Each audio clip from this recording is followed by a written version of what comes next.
Baik, selamat siang Ibu-ibu sekalian. Apakah semuanya sudah bisa menyaksikan tayangan Google Meet ini? Mohon saya cek dulu untuk Bu Eti sudah masuk ya? Iya, sudah Pak. Oke, Bu Eti, Bu Robi Wardani, Sudah, oke, siap. Bu Beta sudah bisa ya Iya, bergabung iya di Pak. Google Meet ini? Oh iya, Bu Widya juga sudah bisa bergabung ke Google Meet ini ya? Sudah. Oh iya. Kemudian Bu Tias juga sudah bisa ya? Siap, sudah. Oke, baik. Eh, sebentar. Izinkan saya untuk menampilkan share screen, nggih, Ibu-ibu semuanya. Untuk kegiatan diseminasi Oke. pada siang hari ini saya akan menayangkan PowerPoint-nya. Ye.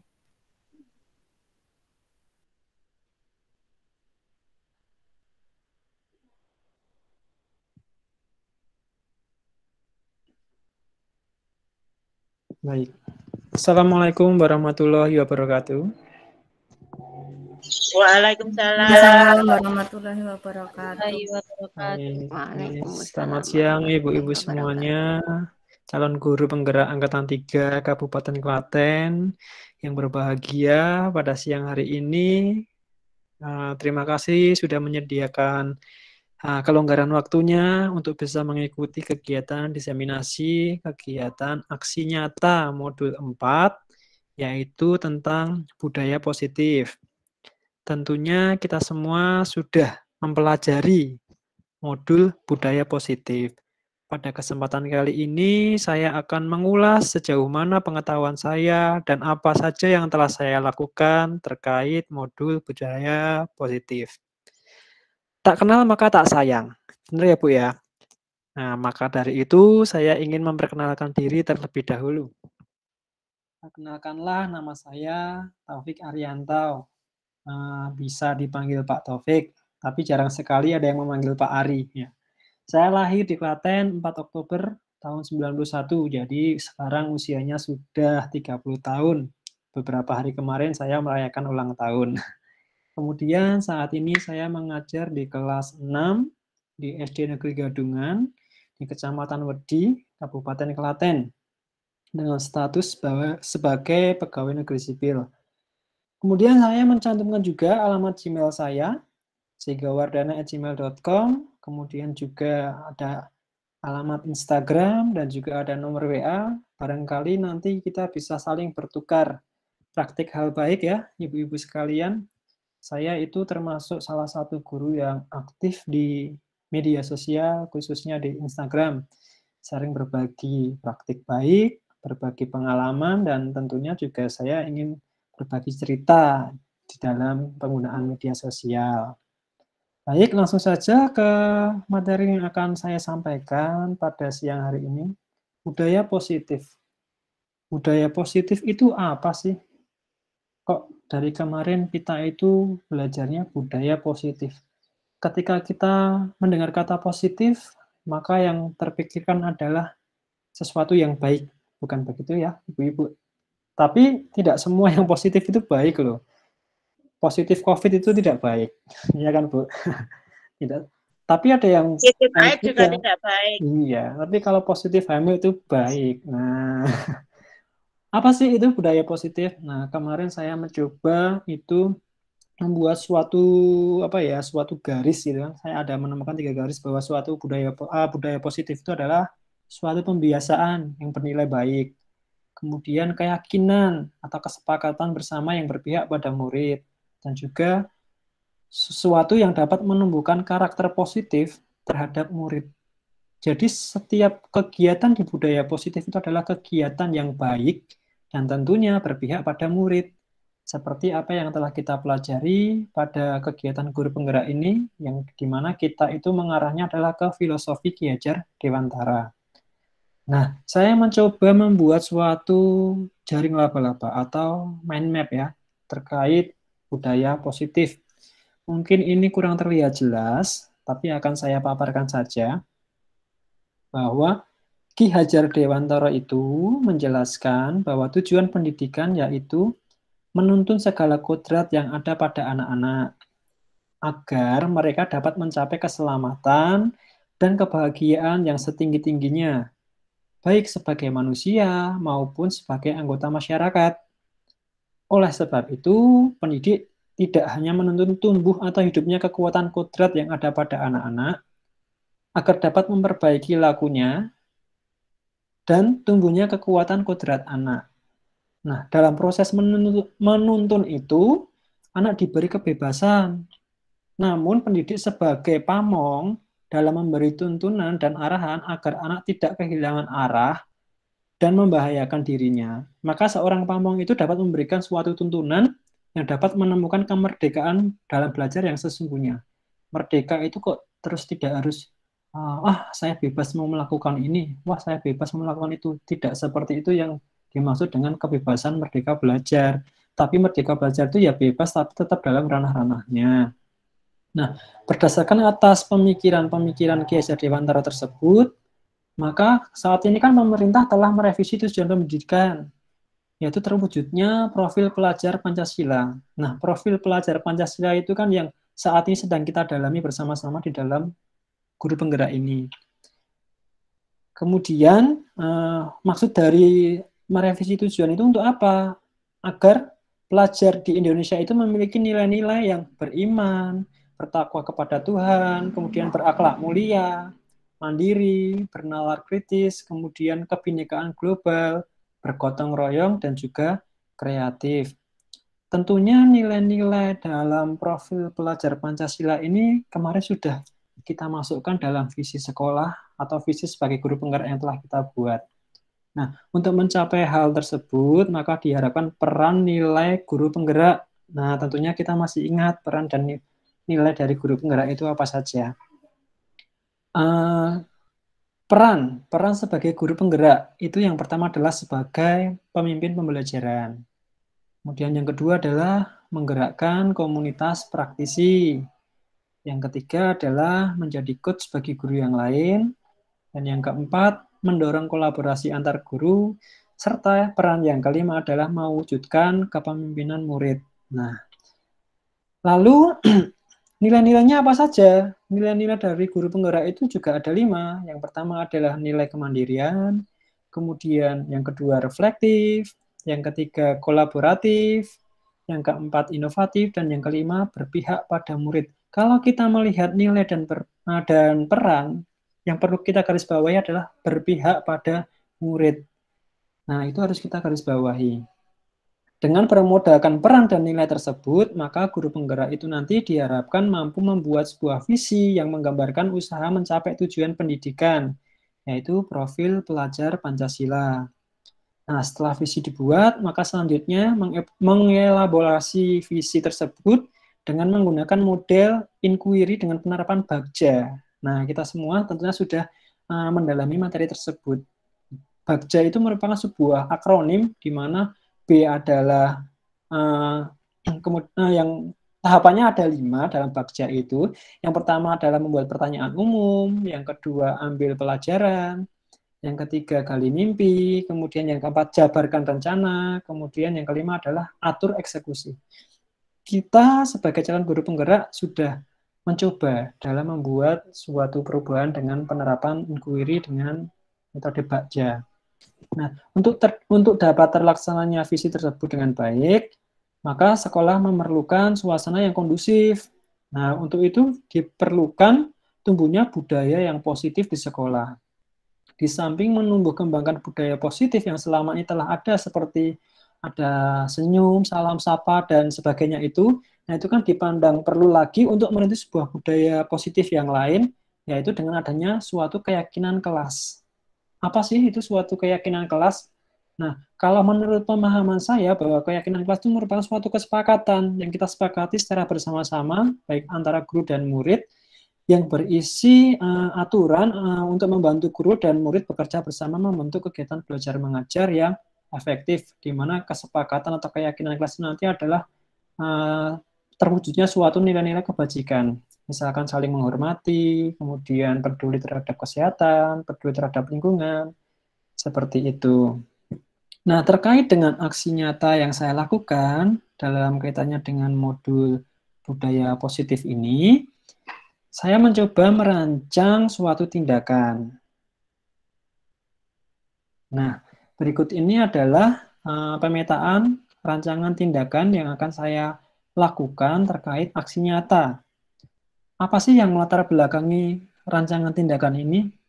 Nah, yang pertama adalah kesadaran akan penerapan disiplin masih berdasarkan pada motivasi di luar dari murid.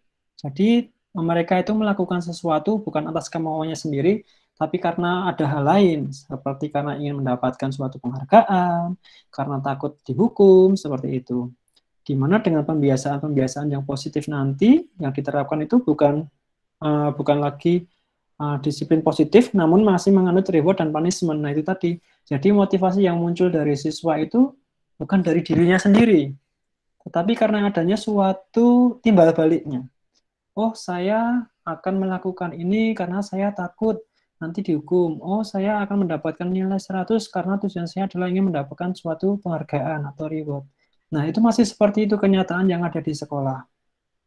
Kemudian selama pembelajaran daring juga pembiasaan-pembiasaan baik yang sudah pernah dilakukan itu mulai pudar. Ketika sebelum dilaksanakan pembelajaran daring, saya sudah mencoba melakukan suatu pembiasaan di mana setiap kali siswa pulang sekolah itu biasanya ketika saya menutup salam, mereka semua langsung berlari, cepat-cepatan keluar. Nah, saya mencoba membuat suatu pembiasaan dengan menggunakan kartu tiket pulang. Itu suatu pembiasaan baik di mana siswa itu pulang tapi dengan menjawab pertanyaan terlebih dahulu. Nah, di dalam menjawab pertanyaan itu mereka timbul rasa ingin belajar supaya nanti dapat menjawab pertanyaan. Saya awalnya berpikiran bahwa, oh itu berarti saya mengadakan pembiasaan, tetapi karena tujuannya siswa ingin pulang terlebih dahulu. Tapi setelah berjalan beberapa waktu, ternyata siswa itu senang, bukan karena siswa itu senang bisa menjawab pertanyaan terus pulang, tetapi siswa itu senang karena kegiatannya itu menarik gitu loh. Kegiatannya itu menarik, kemudian sekarang kalau pulang juga tidak perlu berdesak-desakan. Sempat kok terjadi suatu kejadian di mana ketika saya menutup pembelajaran, siswa sudah dijemput, ada juga yang tidak dijemput, naik sepeda itu saling berdesak-desakan ketika pulang sampai ada yang terjatuh. Nah, di situ tuh sikap siswa dalam saling menghormati, kemudian melakukan budaya tertib itu belum muncul gitu. Makanya waktu itu saya mencoba membuat suatu pembiasaan, yaitu menggunakan suatu permainan yaitu kartu tiket pulang. Nah, dulu saya melakukan itu karena dengan cara seperti ini, secara perlahan pasti siswa akan berubah. Yang biasanya cepat-cepatan pulang, pasti siswa nanti akan terlatih untuk, oh iya, saya kalau pulang berarti harus antri, gitu. Saya kalau pulang tidak perlu berlari-larian, seperti itu. Karena dengan pulang berlari-larian, berdesak-desakan, itu sampai saya sebagai guru itu terabaikan. Maksudnya adalah ketika mereka ingin pulang, ya sudah pulang. Padahal saya saat itu posisi di depan pintu keluar. Nah, kalau di kelas sebelumnya ada murid mau pulang itu ada yang jabat tangan seperti itu. Tapi yang di kelas saya waktu itu tidak. Maka dari itu saya mencoba membuat suatu pembiasaan. Nah, ketika sekarang diadakan PTM terbatas, nah tampak bahwa siswa tersebut sudah mulai meninggalkan suatu pembiasaan-pembiasaan baik. Saya sendiri sempat merasa cukup kaget ketika awal masuk PTM terbatas itu, siswa banyak yang tidak mengenakan seragam sekolah. Alasan pertamanya adalah seragamnya sudah tidak muat. Itu yang menjadi alasan pertama adalah seragam sudah tidak muat. Nah, setelah saya cek, setelah saya tanyakan kepada orang tuanya, ternyata seragamnya beberapa memang ada yang sudah tidak muat.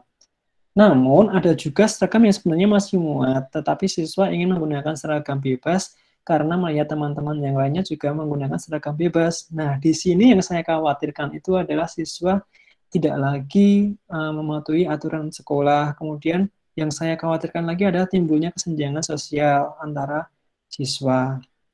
Nah, saya melihat kok keyakinan kelas saat ini mulai hilang, dan saya juga menyimpulkan sendiri bahwa kok siswa saya saat ini sepertinya sudah tidak memiliki lagi keyakinan kelas. Jadi mereka itu masuk ya hanya sebatas sebagai murid, masuk belajar, dan mereka itu mulai terlihat meninggalkan suatu nilai-nilai kebajikan yang seharusnya mereka lakukan di sekolah, seperti disiplin waktu, saling menghargai, kemudian peduli dengan lingkungan, itu mulai hilang. Karena saat saya memulai PTM terbatas itu, siswa yang masuk, langsung masuk, kadang ada yang tidak cuci tangan, kadang ada yang maskernya itu diletakkan di dagu. Nah, itu semuanya itu mereka lakukan seperti tanpa mereka itu memiliki rasa apa ya, oh hal yang saya lakukan ini sebenarnya salah, oh yang saya lakukan ini sebenarnya kurang tepat. Mereka itu seolah-olah tidak memiliki rasa itu. Maka timbullah suatu keinginan, saya itu ingin membuat suatu keyakinan kelas atau kesepakatan kelas di sini, di mana dengan kesepakatan kelas itu kita buat bersama-sama dengan murid, jadi tidak ada unsur paksaan seperti itu, agar nanti murid itu dapat melakukan suatu budaya positif yang timbul dari dalam dirinya sendiri, tanpa adanya apa ya namanya iming-iming atau embel-embel lain. Oh saya ingin lebih rajin lagi karena nanti takut dihukum seperti itu. Nah tujuannya apa? Tujuan yang pertama adalah menumbuhkan budaya positif di sekolah melalui penanaman disiplin positif. Kemudian nanti tujuan yang kedua adalah yang hasil yang diharapkan adalah adanya sebuah kesepakatan kelas, di mana kesepakatan kelas ini nanti akan saya amati dari tindakan-tindakan siswa selama dia di sekolah. Kemudian tolak ukur dari tindakan ini adalah adanya bukti bahwa nanti dapat terwujud suatu kesepakatan kelas, di mana kesepakatan kelas itu akan dibuat langsung oleh guru dan murid. Kemudian bukti hasil kesepakatan kelas dalam bentuk video dan foto. Jadi setelah nanti dibentuk suatu kesepakatan kelas, saya akan mengamati apakah siswa tersebut benar-benar menanamkan kesepakatan kelas itu dalam dirinya. Nanti saya akan mengamati bagaimana tindakannya, bagaimana tingkahnya setelah kesepakatan itu selesai dibuat. Nah, saya tentunya akan mengamati dari keseluruhan siswa.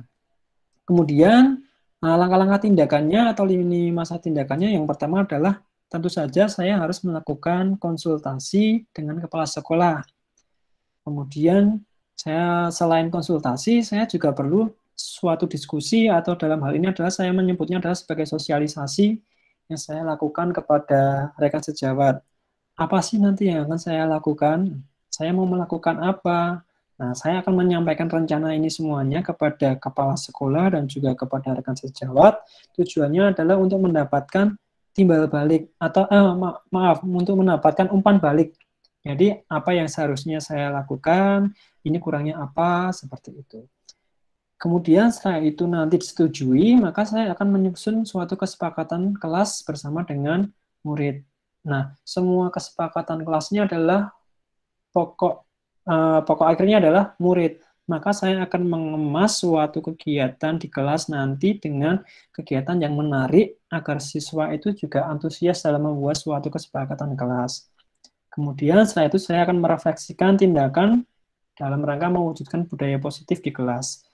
Dan tidak lupa, di akhir nanti saya juga akan mendokumentasikan kegiatan tersebut sebagai bukti bahwa hasil kesepakatan kelas sudah terwujud dan dengan adanya kesepakatan kelas tersebut, ada perubahan yang terjadi pada murid. Di dalam melaksanakan tindakan ini tentunya saya membutuhkan adanya dukungan. Nah, dukungan yang pertama tentunya adalah dari kepala sekolah dan juga rekan sejawat. Kemudian dukungan yang tidak kalah pentingnya adalah dukungan dari murid itu sendiri. Dan tidak menutup kemungkinan adalah dukungan dari orang tua murid. Dukungan dari orang tua murid ini nanti saya melalui komunikasi yang efektif melalui WhatsApp group biasanya. Untuk saat ini saya menjalin komunikasi dengan murid itu melalui grup paguyuban yang ada di kelas 6. Jadi karena tidak memungkinkan untuk bertemu setiap saat, maka saya sering berkomunikasinya itu melalui grup WhatsApp. Kemudian sarana dan prasarana sekolah juga ini sangat dibutuhkan, karena dalam pelaksanaannya nanti dalam membuat suatu kesepakatan kelas itu, saya itu merancang suatu kegiatan yang di mana kegiatan itu bisa menarik siswa untuk lebih berminat lagi atau termotivasi lagi. Jadi nanti dalam membuat kesepakatan kelas itu tidak kayak terpaksa itu, tapi benar-benar apa yang menjadi harapan mereka, apa yang menjadi keinginan mereka. Sarananya ya kurang lebih adalah seperti yang sudah saya lakukan itu kemarin saya menggunakan semacam proyektor, saya menggunakan kertas berwarna-warni, seperti itu. Dan kemudian saya juga menggunakan sound system karena pada saat kegiatan saya menampilkan beberapa video. Nah, ini adalah kegiatan-kegiatan yang saya lakukan dari rancangan tindakan yang telah disetujui oleh kepala sekolah. Nah, ini adalah kepala sekolah saya. Beliau bernama Ibu Sumarni. Beliau itu adalah kepala sekolah pengampu di SD saya. Nah, meskipun tidak setiap hari bertemu dengan beliau, namun alhamdulillah saya masih diberikan kesempatan untuk menjalin komunikasi dengan baik. Jadi setiap apa yang telah saya dapatkan dari guru penggerak atau apa yang akan saya lakukan di kegiatan guru penggerak itu bisa saya diskusikan, bisa saya sampaikan kepada Ibu Kepala Sekolah. Kemudian, nah ini foto ini menggambarkan bahwa saya itu juga melakukan sosialisasi kepada rekan sejawat. Beliau adalah ibu guru kelas 1, di mana saya itu, Bu, ini saya akan membuat kegiatan, yaitu membuat kesepakatan kelas. Kira-kira bagaimana, Bu? Jenengan ada usulan apa? Gitu. Oh iya, bagus Pak. Itu harusnya itu kalau seperti itu bisa dibuatnya di setiap awal pembelajaran ya Pak ya. Terus, oh iya Bu, tapi kan kemarin kita awal pembelajaran itu belum sempat tatap muka dan saat ini kita baru sempat tatap muka, maka saya mencoba untuk membuat kesepakatan kelas kembali agar kelas yang akan saya ampu ini menjadi lebih baik lagi. Di situ saya diberikan umpan balik, oh ya Pak ini bagus, nanti mungkin bisa diterapkan di kelas-kelas yang lainnya juga, seperti itu. Nah, saya juga berharap setelah adanya hasil kesepakatan kelas itu nanti, di akhir kegiatan, saya juga menyampaikan laporannya kepada rekan-rekan guru yang lainnya. Sebenarnya pada kesempatan kali ini, saya berharap bisa mengundang rekan-rekan guru dan kepala sekolah untuk mengikuti kegiatan diseminasi ini. Tetapi karena hari ini tidak bisa untuk dihadiri oleh rekan-rekan guru, maka hari ini hanya dihadiri oleh rekan-rekan CGP saja. Nah, ini adalah kegiatan saya yang pertama setelah mendapatkan persetujuan dari kepala sekolah. Nah, ini adalah foto ketika saya memberikan penjelasan kepada murid mengenai kesepakatan kelas. Di awal saya menyampaikan kepada murid, anak-anak, hari ini kita akan membuat suatu kesepakatan kelas, di mana kesepakatan kelas itu nanti adalah apa yang anak-anak harapkan, dan apa yang anak-anak inginkan agar kelas kita itu menjadi kelas impian anak-anak, seperti itu. Nah, di dalam kegiatan awal ini yang menjadi penekanan saya adalah di dalam membuat suatu kesepakatan, hindarilah kata-kata negatif. Misalkan, tidak boleh membuang sampah sembarangan. Nah, tidak boleh membuang sampah sembarangan, kita ubah menjadi kalimat positif. Buanglah sampah pada tempatnya, seperti itu. Tidak boleh datang terlambat. Nah, jangan menggunakan kata tidak. Kita harus menuliskan kesepakatan kelas menggunakan kalimat yang positif. Nah, ketika saya menjelaskan itu, anak-anak sudah paham. Kemudian, saya membagikan kertas sticky notes. Kenapa saya menggunakan kertas sticky note? Agar itu dapat lebih menarik siswa untuk mengikuti kegiatan ini. Jadi, setiap anak mendapatkan kertas sticky note berwarna-warni. Nah, masing-masing anak itu menuliskan kesepakatan kelas yang diharapkan. Ada yang bermacam-macam, ada yang menggunakan seragam sesuai dengan jadwalnya, mengirimkan tugas tepat waktu, kemudian menghormati guru ketika sedang menerangkan materi. Nah, itu nanti saya akan mencoba menunjukkan respon anak-anak melalui suatu tayangan video. Di sini saya ada cuplikan video ketika saya memulai untuk membuat kesepakatan kelas. Sebentar, saya tampilkan dulu videonya. Nah, sebenarnya di dalam membuat kesepakatan kelas itu, kemarin saya rencananya akan melaksanakannya secara daring, karena mengingat pada saat hari itu, kelas saya itu sedang tidak ada jadwal untuk tatap muka terbatas. Namun akhirnya tidak semua murid itu bisa mengikuti secara daring, ya akhirnya Mau tidak mau, saya harus memasukkan siswa pada hari tersebut. Sebentar, ini ada video mungkin yang bisa saya tampilkan terkait dengan pembuatan kesepakatan kelas.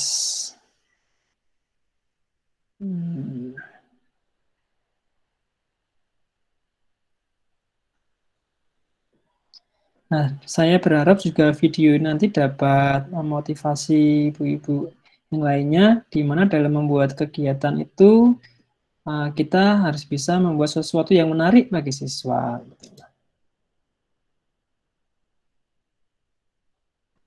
Nah, ini cuplikan.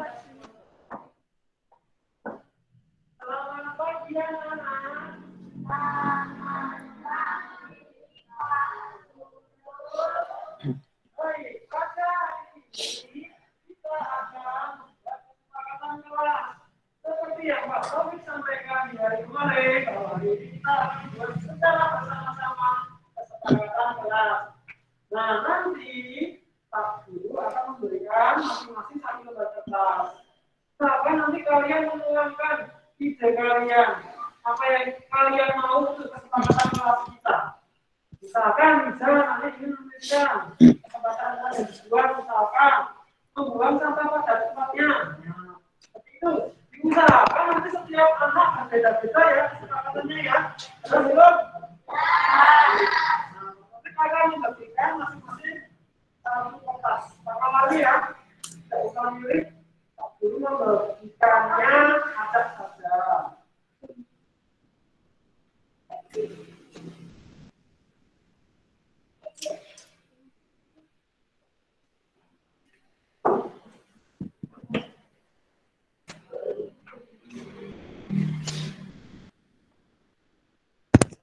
Nah, itu tadi sedikit cuplikan yang saya lakukan di awal, di mana saya mengajak murid untuk membuat kesepakatan kelas. Saya lanjutkan untuk presentasinya.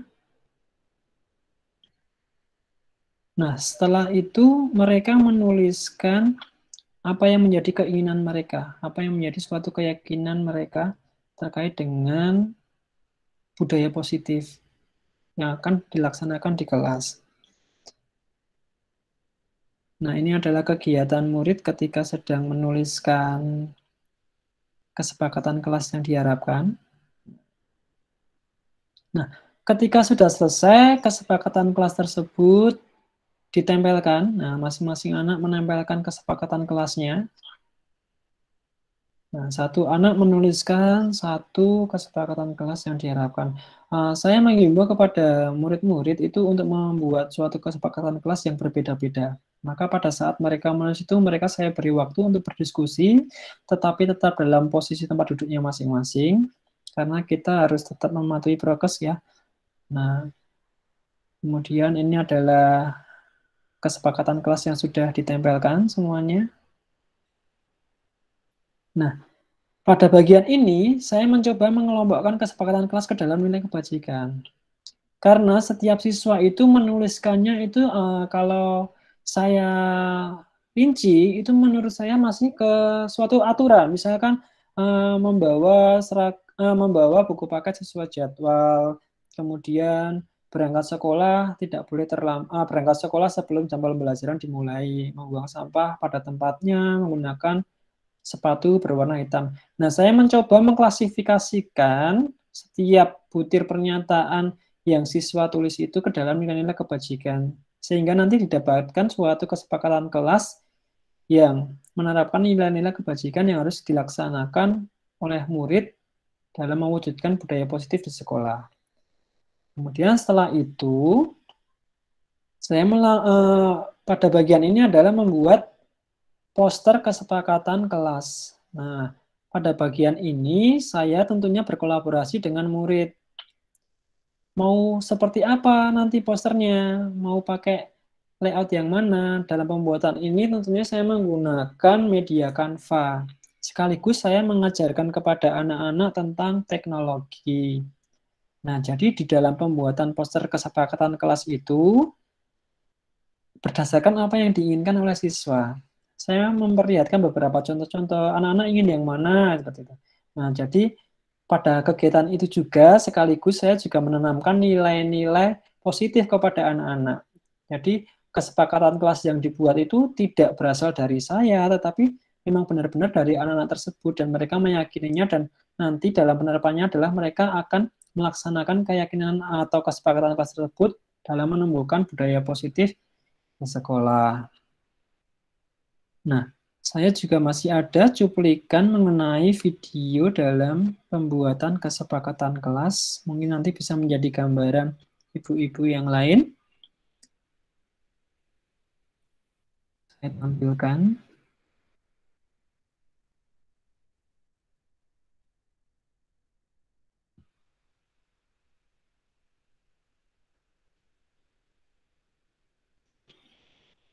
Nah, jadi kita akan melihat lebih dekat apa-apa saja yang telah dituliskan murid-murid tersebut.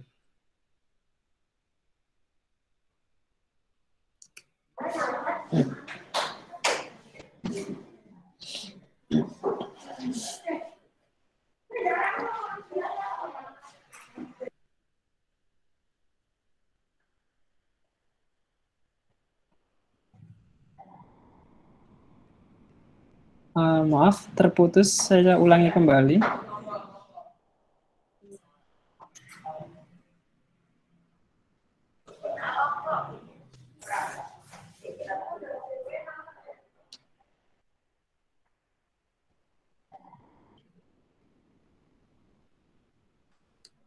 Nah, jadi seperti ini yang mereka tuliskan seperti memakai seragam sesuai jadwal, saling menghormati.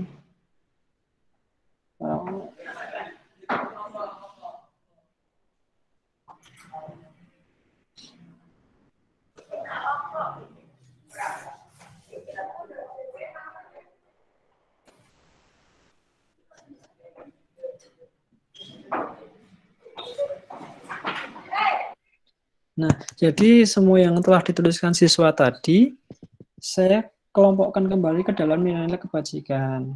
Jadi nanti diperoleh suatu poster kesepakatan kelas. Saya tampilkan untuk poster kesepakatan kelasnya. Nah, poster kesepakatan kelas ini juga adalah hasil kolaborasi dari murid.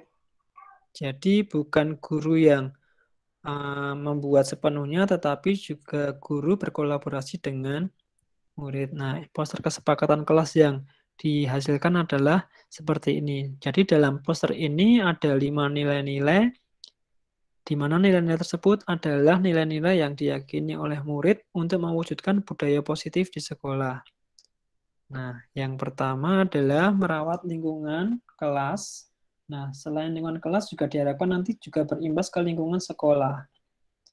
Kemudian, nilai yang kedua adalah disiplin waktu. Nilai yang ketiga adalah saling menghormati dan tolong-menolong. Nilai yang keempat yaitu memperhatikan saat pembelajaran. Dan yang kelima adalah mematuhi protokol kesehatan. Sebenarnya dalam mengelompokkan kelima nilai ini adalah hasil diskusi dari guru dan murid. Nah, kemarin saya mengelompokkan. Kalau kita itu berangkat tepat waktu, kemudian mengumpulkan tugas tepat waktu, kita itu bisa memasukkan ke dalam nilai yang mana? Oh, berarti itu nilai disiplin waktu.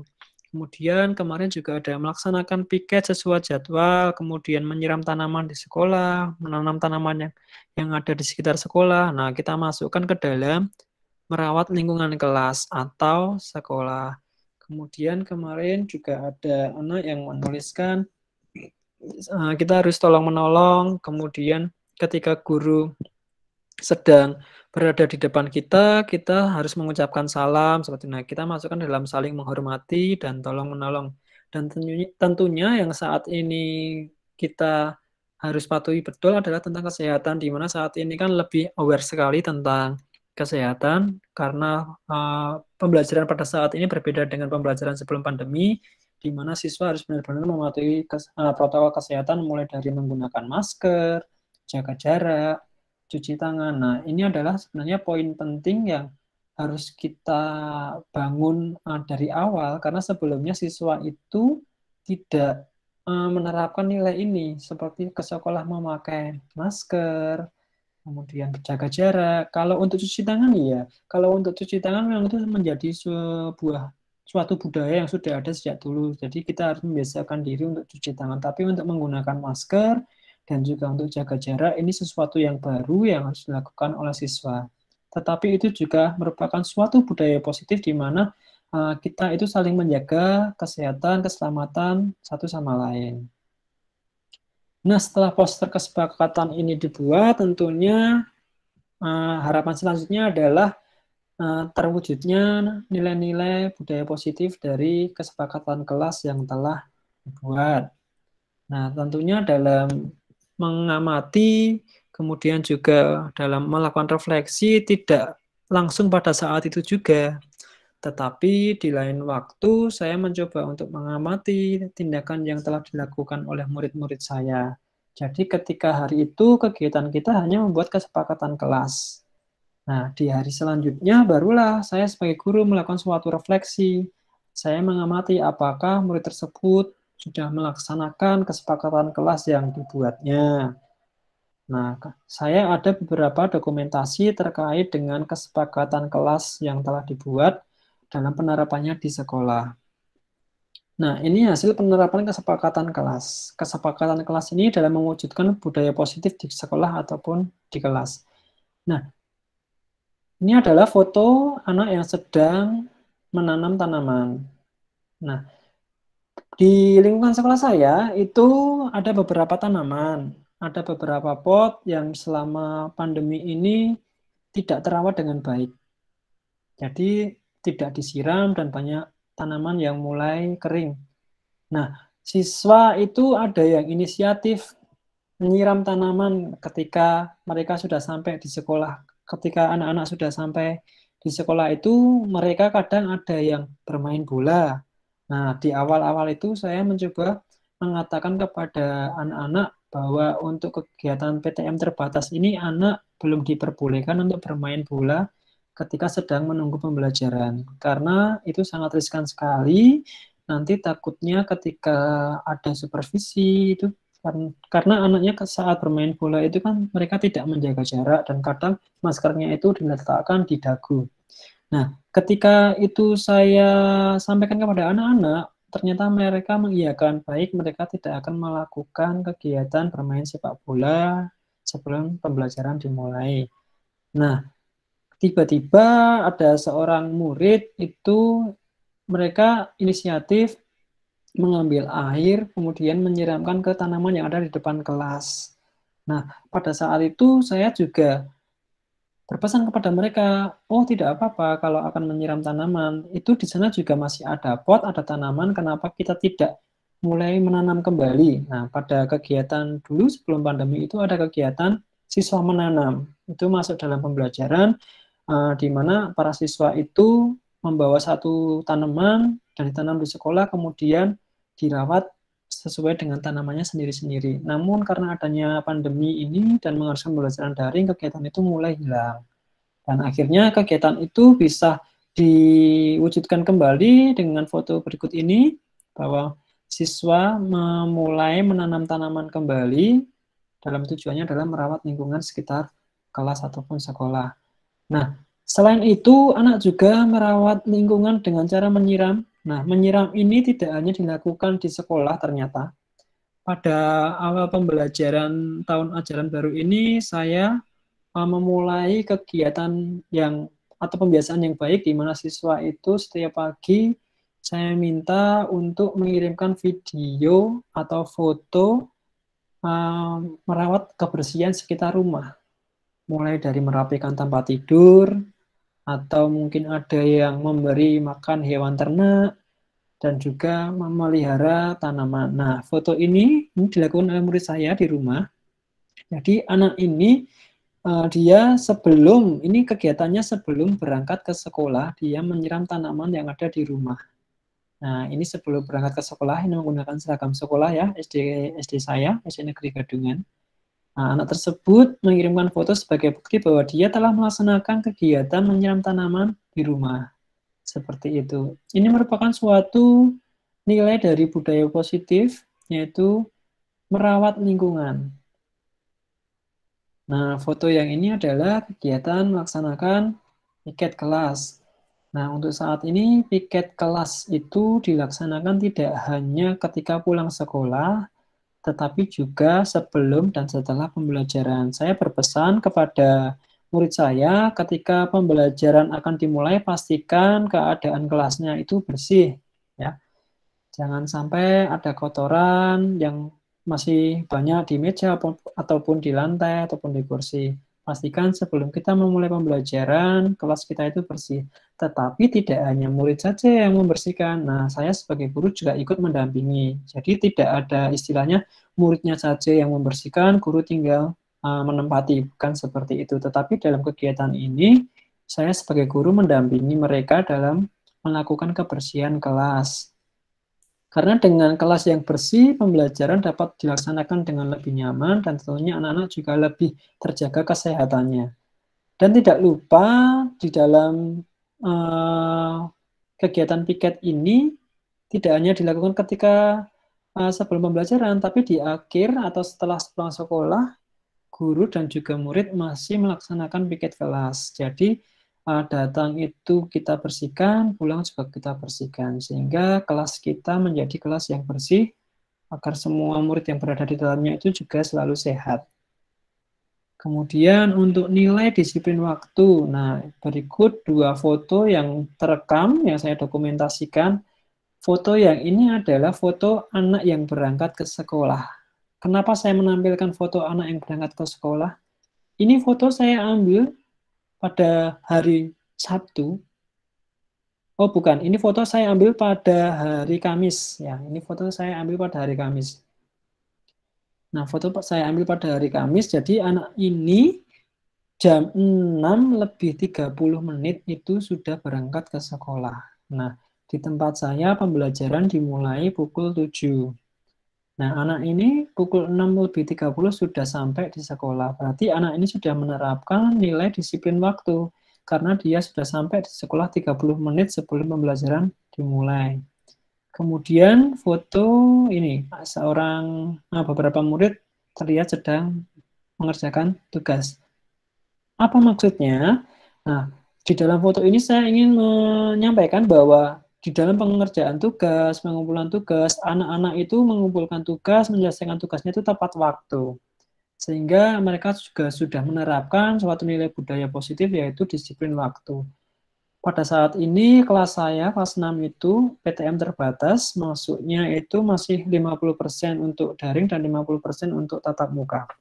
Ketika murid-muridnya itu sedang melaksanakan pembelajaran daring, saya pastikan bahwa saat itu pasti ada tugas yang harus dikumpulkan. Nah, di dalam pemberian tugas ini saya selalu mencantumkan batas akhir pengumpulan. Nah, saya biasanya membuat tugas ini nanti dikirimkan ke WA Pak Taufik paling lambat pukul 17.00. Terus di bawah saya beri catatan jika ada kendala atau HP sedang tidak di rumah atau misalkan ada kendala lain, silakan melaporkan kepada Pak Taufik. Nah, kebanyakan dari murid saya sudah melaksanakan tindakan-tindakan tersebut, yaitu mengirimkan tugas tepat waktu, bahkan sebelum waktu diakhiri mereka sudah mengirimkan tugasnya. Namun ada beberapa juga yang masih terlambat dalam mengirimkan tugas. Namun hal tersebut bukan karena semata-mata siswa tersebut memang tidak mengerjakan tugas, tapi memang ada beberapa kendala. Nah, di dalam pemberian atau pengumpulan tugas ini saya tidak yang ini belum kumpul tugas terus saya harus WhatsApp kok tugasnya belum kumpul, atau saya biasanya selalu menanyakan alasannya dulu. Kenapa kok tugasnya belum dikumpulkan? Apakah ada kendala? Seperti itu. Jadi bukan dengan memberikan suatu hukuman atau bukan dengan marah-marah, tapi saya lebih menanyakan alasannya kenapa. Nah, karena dengan alasan itu saya menjadi tahu bahwa anak tersebut membutuhkan ini, seperti itu. Jadi siswa yang mengumpulkan tugas terlambat itu sebenarnya tidak semata-mata mereka tidak mengerjakan, tapi memang ada beberapa kendala, misalnya saja pada saat itu smartphone-nya sedang dibawa bekerja oleh orang tua. Nah, di sini saya posisi guru itu tidak tidak harus langsung marah atau bagaimana, tapi saya mencoba menjadi seorang teman. Jadi saya memposisikan diri sebagai seorang teman. Saya lebih, oh tugas kamu belum selesai, kenapa kok belum dikerjakan? Nah, apakah ada yang sulit? Tapi ternyata memang handphone atau smartphone-nya itu baru ada ketika orang tuanya pulang dari bekerja. Lalu bagaimana saya menyikapi itu? Saya memberikan estimasi memberikan waktu yang lain. Misalkan ketika anak tersebut tidak bisa mengirimkan tugas pada pukul 17.00, maka saya memberikan waktu tambahan. Seperti itu. Yang terpenting adalah siswa tetap mengumpulkan tugas-tugasnya dengan baik, dengan alasan yang dapat dipertanggungjawabkan tentunya. Kemudian gambar yang selanjutnya, nah ini adalah foto kegiatan murid yang sedang melakukan cuci tangan. Tentunya dalam melakukan cuci tangan ini tidak berkerumun ya, karena di awal-awal dulu saya masih melihat itu murid-murid saya itu dalam cuci tangan itu berkerumun, saling berebutan seperti padahal itu tidak diperbolehkan. Nah, namun setelah adanya pembiasaan-pembiasaan, adanya sikap-sikap yang dicontohkan dari rekan-rekan guru, akhirnya murid-murid mulai membiasakan diri mencuci tangannya bergantian, ya, dan mencuci tangannya itu harus benar sesuai dengan petunjuk cuci tangan yang sesuai, tidak hanya sekedar membasahi tangan, kemudian habis itu dilap selesai, tetapi juga cuci tangannya itu benar-benar cuci tangan yang sesuai dengan pedoman dari Kementerian Kesehatan ya, seperti itu. Nah, dan tidak lupa juga, nah ini yang harus yang saat ini benar-benar diperhatikan sekali adalah murid menggunakan masker. Nah, ini adalah foto murid ketika mereka menggunakan masker. Nah, kita sebagai guru selalu mengulang-ulang kembali bahwa silakan menggunakan masker sesuai dengan kaidahnya gitu ya. Masker itu untuk menutup hidung dan mulut, bukan hanya untuk menutup dagu saja. Karena di awal-awal banyak siswa yang maskernya itu hanya untuk formalitas, ketika mereka sudah sampai di sekolah ya dilepas, ada yang di dagu. Namun karena adanya pembiasaan-pembiasaan yang baik, akhirnya para murid itu sudah bisa menerapkan nilai mematuhi protokol kesehatan, salah satunya adalah dengan menggunakan masker dengan baik. Dan tentunya mereka menggunakan maskernya saat ini double masker. Dan kegiatan selanjutnya yaitu adalah penerapan nilai yang keempat tadi, yaitu memperhatikan saat pembelajaran. Nah, jadi murid-murid sudah terlihat lebih lebih fokus, lebih menghormati gitu ya, lebih menghargai ketika sedang ada materi yang disampaikan oleh guru, mereka memperhatikan dengan baik. Mereka menyimak ketika gurunya sedang berbicara, mereka mendengarkan. Ketika mereka diminta untuk berbicara, baru mereka berbicara, seperti itu. Jadi kegiatan pembelajaran di kelas juga menjadi lebih kondusif karena antara siswa dan guru saling menghargai dan menghormati. Kemudian sebelum slide terakhir, tadi ada satu yang terlewat, nah adalah saling menghormati dan tolong menolong. Nah, ini sudah mulai terlihat di kelas 6. Sikap saling tolong menolong tentunya dalam pembuatan ini adalah kegiatan pembuatan mading yang saat itu sudah saya laksanakan di kelas 6. Nah, mereka itu saling tolong menolong dalam pembuatan majalah dinding. Majalah dinding yang dibuat ini adalah majalah dinding dalam rangka untuk meningkatkan budaya literasi di sekolah.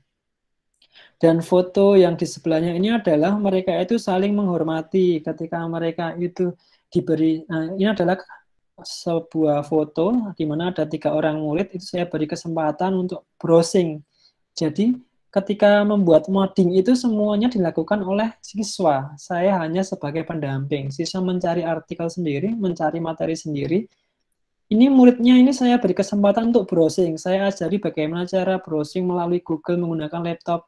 kemudian nanti juga di print sendiri, ini saya ajarkan kepada mereka, dan mereka itu tampak saling menghormati, tidak terus berebutan, tapi mereka itu menunjukkan sikap saling menghormati dan saling tolong menolong. Jadi ini adalah hasil dari penerapan kesepakatan kelas dalam rangka mewujudkan budaya positif di kelas 6 di SD saya, yaitu SD Negeri Gadungan. Nah, demikian presentasi hasil aksi nyata yang telah saya laksanakan di SD Negeri Gadungan. Terima kasih telah meluangkan waktunya untuk melihat presentasi saya. Nah, pada kesempatan selanjutnya adalah saya ingin meminta umpan balik atau barangkali ada pertanyaan dari ibu-ibu agar saya dapat menjadi bahan refleksi untuk kegiatan selanjutnya. Terima kasih. Monggo. Monggo, Bu Beta. Ini saya nggak, Pak. Iya, Bu Beta. Sebelum bertanya, saya ingin mengomentari dulu.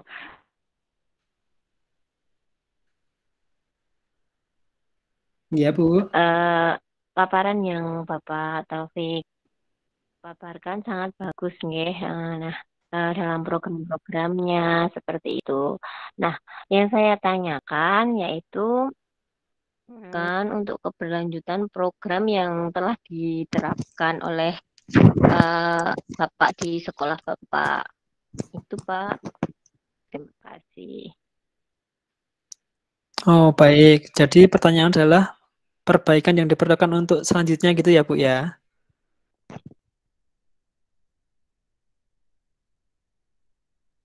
Ya, Bu Beta. Sepertinya agak sedikit. Oh ya, ya Bu Beta, baik. Saya tampung dulu untuk pertanyaan yang pertama. Mungkin ada pertanyaan yang kedua dari Ibu yang lain. Monggo, silakan. Saya, Pak. Oh ya, Bu Robi, nggih. Silakan, Bu. Oh, sangat jelas pemaparannya, Pak. Menginspirasi nanti buat saya. Pertanyaannya dari program yang panjenengan lakukan itu, apakah ada hambatan-hambatan selama menjalankan program itu? Contohnya apa saja, Pak? Terima kasih. Oh iya. Ya, baik. Mungkin dua penanya dulu ya untuk sesi 1 ini akan saya coba jawab. Untuk pertanyaan yang pertama tadi dari Bu Beta. Jadi pertanyaan Bu Beta tadi adalah adakah perbaikan gitu ya Bu yang diperlukan untuk keberlanjutan program yang diterapkan? Tentu saja saya berharap ada, Bu. Jadi ada apa namanya perbaikannya, karena saya merasa bahwa apa yang saya lakukan ini belum semuanya itu sesuai dengan yang saya harapkan gitu. Jadi masih ada beberapa kekurangan-kekurangannya. Lalu yang saya lakukan apa? Saya mencoba memaparkannya atau mensosialisasikannya kepada rekan-rekan sejawat. Di situ nanti saya ingin meminta umpan balik rekan-rekan sejawat.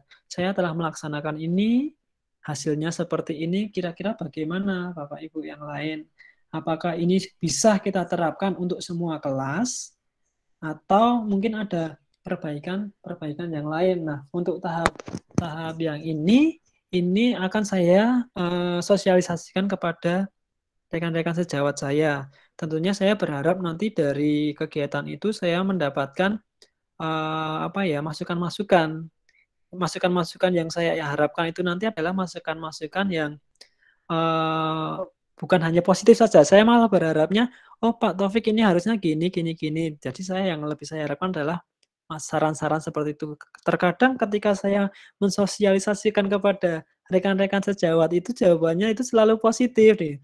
Padahal yang saya harapkan adalah kalau ada yang negatif, jadi saya menjadi lebih, oh iya saya harus seperti ini, saya nanti kelanjutannya seperti ini, begitu. Harapan saya yaitu perbaikannya adalah kesepakatan kelas itu nanti sebisa mungkin menjadi suatu keyakinan sekolah. Jadi tidak hanya di kelas, tetapi bisa menyeluruh.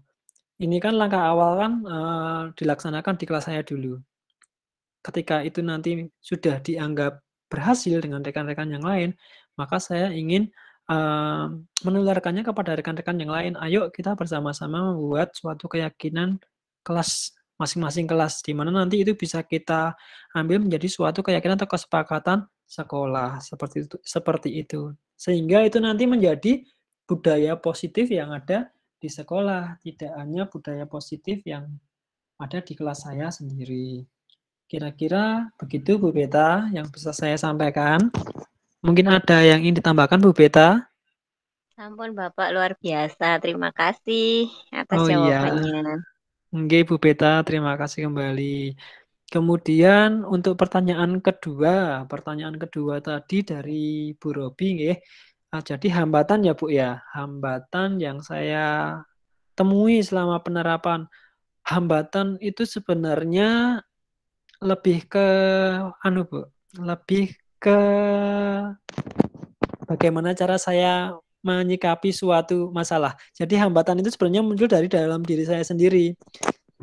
Contohnya adalah ketika saya akan melaksanakan kegiatan itu, yang menjadi hambatan saya adalah saya itu kurang percaya diri. Di mana kurang percaya diri tersebut menghambat saya ketika saya mau meminta izin kepada kepala sekolah, nanti kira-kira bisa nggak ya?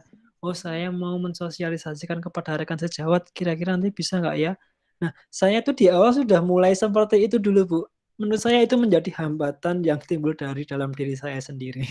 Tapi ya, alhamdulillah karena ada support dari teman-teman CGP tentunya, hambatan yang ada dalam diri saya sendiri itu mulai sedikit demi sedikit hilang, sehingga rasa percaya diri saya mulai tumbuh, di mana saya dapat melaksanakan langkah demi langkah dengan baik. Nah, dalam penerapannya yang menjadi hambatan yang pertama adalah murid. Kenapa saya mengatakan hambatannya adalah murid? Karena pada dasarnya setiap murid itu memiliki harapan atau keinginannya sendiri-sendiri, di mana keinginannya itu sebenarnya arahnya tidak sesuai yang guru harapkan. Ketika di awal saya mengatakan, yuk kita buat kesepakatan kelasnya nanti isinya harapan yang kalian inginkan agar kelas impian kalian itu tercapai, kalian ingin yang seperti apa gitu. Harapan saya itu ya murid menuliskan saling menghormati sesama teman, kemudian pokoknya harapan guru itu murid itu menuliskan nilai-nilai kebajikan itu loh Bu. Tapi dalam kenyataannya yang menjadi pemikiran mereka adalah lebih ke peraturan seperti itu. Dan yang menjadi hambatan lainnya adalah saya masih terkadang masih terkadang masih keceplosan dalam menempatkan posisi kontrol guru. Ketika ada murid yang melakukan kesalahan, terkadang saya masih keceplos semacam memarahi, seperti itu menjadi hambatan juga bagi saya. Nah, ketika saya sudah mengetahui posisi kontrol sebagai guru dalam memberikan suatu permasalahan, saya menjadi lebih tahu bahwa yang kemarin saya lakukan itu ternyata itu salah, seperti itu. Itu menjadi hambatan bagi saya juga. Kemudian hambatan selanjutnya adalah waktu. Jadi karena ini masih PTM terbatas, untuk mengontrol siswa setiap hari itu belum bisa maksimal. Kalau hanya sekedar pembelajaran daring, kemudian siswa mengirimkan foto-foto kegiatan itu, saya kok rasanya masih kurang yakin apakah itu memang benar-benar kegiatan yang dilakukan siswa secara termotivasi dari dirinya sendiri atau tidak. Kadang dalam memberikan tugas seperti kepembiasaan yang saat ini sedang dilakukan, yaitu setiap bangun pagi harus beraktivitas seperti merapikan tempat tidur, kemudian menyiram atau merawat hewan peliharaan, itu memang dilakukan di rumah dan difoto, tapi yang menjadi pertanyaan saya adalah apakah itu memang benar-benar dilakukan dengan keyakinan mereka sendiri atau hanya karena tuntutan tugas, seperti itu. Jadi yang dapat saya simpulkan, hambatannya adalah yang pertama, rasa kurang percaya diri saya, kemudian yang kedua adalah masih adanya kekeliruan atau kesalahan saya dalam menempatkan posisi kontrol sebagai guru dalam pemberian masalah, dan yang ketiga adalah masalah waktu. Seperti itu, Bu Robi. Semoga bisa menjawab apa yang menjadi pertanyaan Bu Robi. Terima kasih Pak, sangat jelas sekali. Besok mungkin Oke. lebih pede lagi Pak. Oh iya, siap. Terima kasih Bu. Ya, baik Bu Robi dan Bu Beta, terima kasih. Masih ada waktu, barangkali ada pertanyaan, masih ada banyak waktu. Ya, Pak. Oh iya Bu Eti, silakan Bu Eti. Ya, saya tertarik sekali tadi dengan penjelasan Bapak yang siswa membuat pada akhirnya membuat poster untuk Ya. keyakinan kelas itu. Yang mau saya tanyakan, gimana perasaan para siswa ketika membuat keyakinan kelas tersebut? Oh iya, baik Bu. Baik, terima kasih Bu Eti. Apa pertanyaan selanjutnya sekaligus saja nanti saya jawab di akhir sekaligus. Monggo, Bu Tias. Oh ya, terima kasih Pak Taufik. Iya, Bu. Kalau tadi Bu Eti menanyakan perasaan muridnya, dan yang ini yang ingin saya ketahui itu perubahan apa yang Pak Taufik rasakan di dalam diri Pak Taufik sendiri gitu loh. Dari sebelum Pak Taufik menerapkan budaya positif sampai setelah Pak Taufik menerapkan ini, itu perasaannya bagaimana? Dari diri perubahan. Ya, perubahan Baik. yang Pak Taufik rasakan di dalam dirinya Pak Taufik itu. Begitu, terima kasih. Baik, terima kasih Bu Tias. Dua dulu saya jawab kalau begitu. Yang pertama dari Bu Eti tadi ya, yang dirasakan siswa dalam membuat suatu kesepakatan kelas yang pada hasil akhirnya adalah poster. Siswa tentunya sangat senang Bu saat itu. Saat itu siswa memang benar-benar terlihat ceria, terlihat antusias. Apalagi ketika dia itu membuat kesepakatan kelas menggunakan sticky note, kemudian menempelkannya, dan juga mereka itu berkolaborasi dalam membuat poster. Itu mereka tampak ceria, tampak senang, dan pada akhirnya mereka juga belajar untuk saling tolong-menolong, saling menghormati, seperti itu. Dan yang paling menyenangkan adalah ketika mereka itu saya beri kesempatan dalam menentukan poster yang diinginkan. Karena mereka saya beri kesempatan untuk melihat secara langsung pembuatan poster menggunakan Canva saat itu. Jadi posternya itu kalau dapat saya simpulkan adalah hasil karya siswa tetapi tetap dengan bantuan guru. Jadi dalam membuat poster itu, siswa yang menentukan, kamu mau pilih yang mana, layout yang mana, saya seperti itu. Mau pilih yang mana, bagusnya yang mana, terus fontnya mau pilih yang mana, mau dikasih gambar apa, seperti itu. Jadi saya menawarkan, dan siswa meyakini, oh yang ini Pak, yang ini Pak. Nah itu kegiatan itu sangat menyenangkan sekali bagi mereka ternyata. Dan saya menjadi menyimpulkan bahwa ternyata dengan kita berkolaborasi dengan murid itu ternyata murid jauh lebih senang daripada kita hanya menyampaikan materi seperti itu. Seperti itu ya Bu Eti. Ya Pak, terima kasih. Terima kasih Bu. Kemudian yang kedua pertanyaan dari Bu Tias adalah perubahan apa yang terjadi pada diri saya setelah melaksanakan kegiatan tersebut. Wah ini sangat banyak sekali perubahannya Bu. Yang pertama saya menjadi lebih percaya diri tentunya. Menjadi lebih percaya diri, menjadi sebagai guru karena saya dapat benar-benar dalam pembelajaran, kemudian dalam apa yang saya laksanakan di kelas itu memang benar-benar berpusat kepada murid. Ini sesuai teori yang disampaikan dalam filosofis pemikiran Ki Hajar Dewantara bahwa semuanya itu kembali lagi berpihak kepada murid. Nah, perubahan lainnya yang ada pada diri saya adalah saya menjadi meyakini fungsi kontrol guru. Jadi, di dalam menjalankan fungsi kontrol guru, saya dapat merubah mindset saya dari hukuman menjadi suatu bukan hukuman lagi sekarang namanya adalah konsekuensi. Nah, jadi saya dapat mengubah pola berpikirnya bahwa ketika anak salah itu yang sebaiknya diberikan bukan hukuman tapi adalah suatu restitusi di mana ada win-win solution ya Bu. Seperti itu saya menjadi belajar tentang itu. Kemudian perubahan yang saya benar-benar rasakan adalah saya itu sekarang menjadi lebih tahu nilai dan peran sebagai guru penggerak. Ternyata dengan melaksanakan kegiatan-kegiatan yang ada dalam modul guru penggerak tersebut, saya banyak mengetahui bahwa sebelumnya saya itu menjadi guru yang hanya sekedar guru transfer ilmu gitu kan. Guru yang hanya sekedar transfer ilmu, tapi dengan menerapkan kegiatan-kegiatan yang ada dalam guru penggerak, perubahan itu sudah mulai tampak terbentuk, mulai dari menerapkan fungsi kontrol guru, kemudian juga meyakini adanya keyakinan kelas, di mana kegiatan-kegiatan itu adalah kegiatan-kegiatan yang akan mengantarkan murid untuk mencapai tujuan profil pelajar Pancasila. Seperti itu, Bu Tias.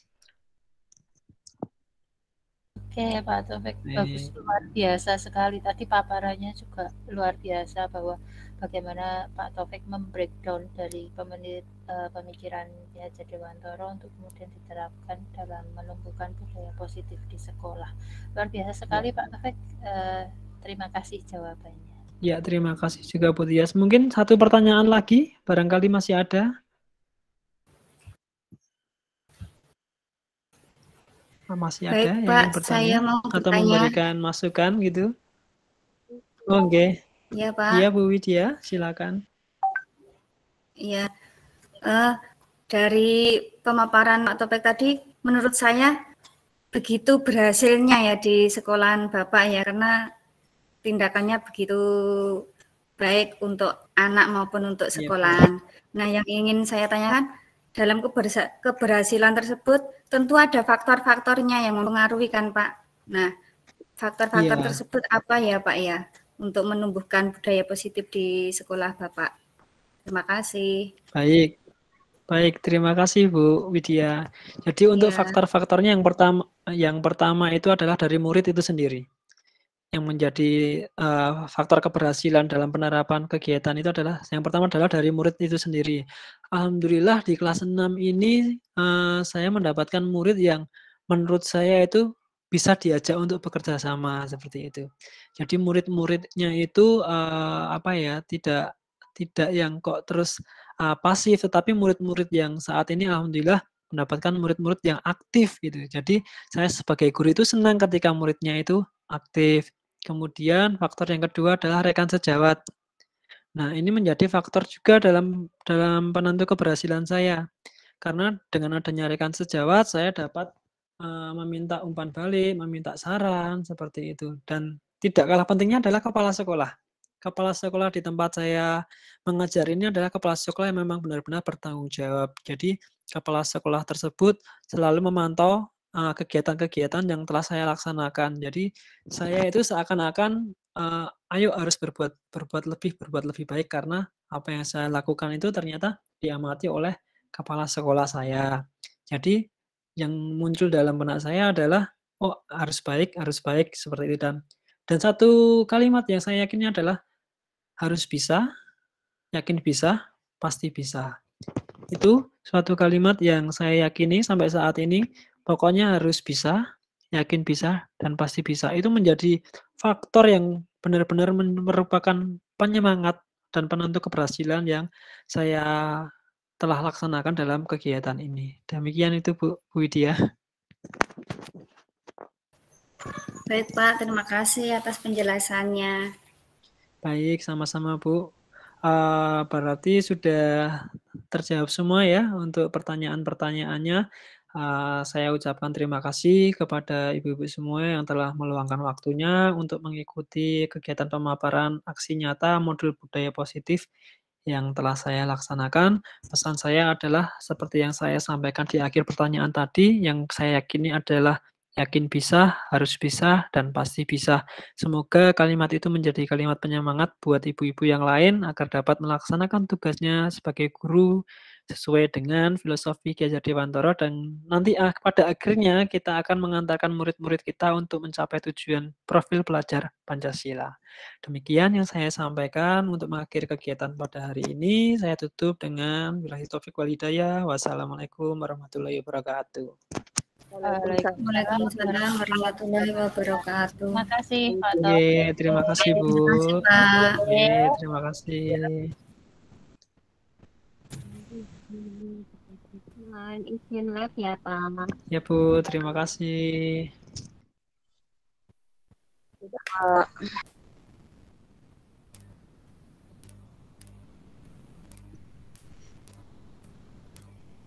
Ini Mbak Tias ora metu toh. Saya bawa rekam. Iki kita rapatnya di link yang mana ini? Link kan sisan. Iki rekaman. Tadi baru nggak usah rekamannya paling nanti kita pakai yang dari laptop aja.